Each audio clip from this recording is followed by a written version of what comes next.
Hi friends, అందరికీ hi. ఈరోజు AP history సబ్జెక్ట్లో భాగంగా శాతవాహన రాజ్యవంశంలో కొన్ని ముఖ్యమైన శాసనాల గురించి చూద్దాం. అందులో ముందుగా మనం చూసినట్లయితే గుహ శాసనము, దీనిని వేయించినది మహామాతృడు.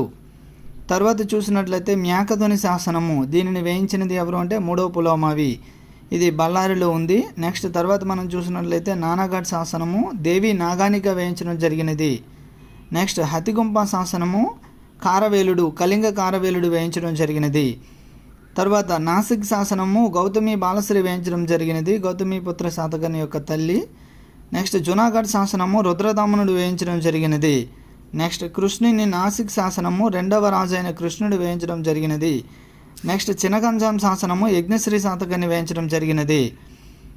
తర్వాత నాగార్జునకొండ శాసనము, విజయశ్రీ వేయించడం జరిగినది. నెక్స్ట్ కార్లే బాజా, అమరావతి శాసనాలు రెండవ పులోమావి కాలంలో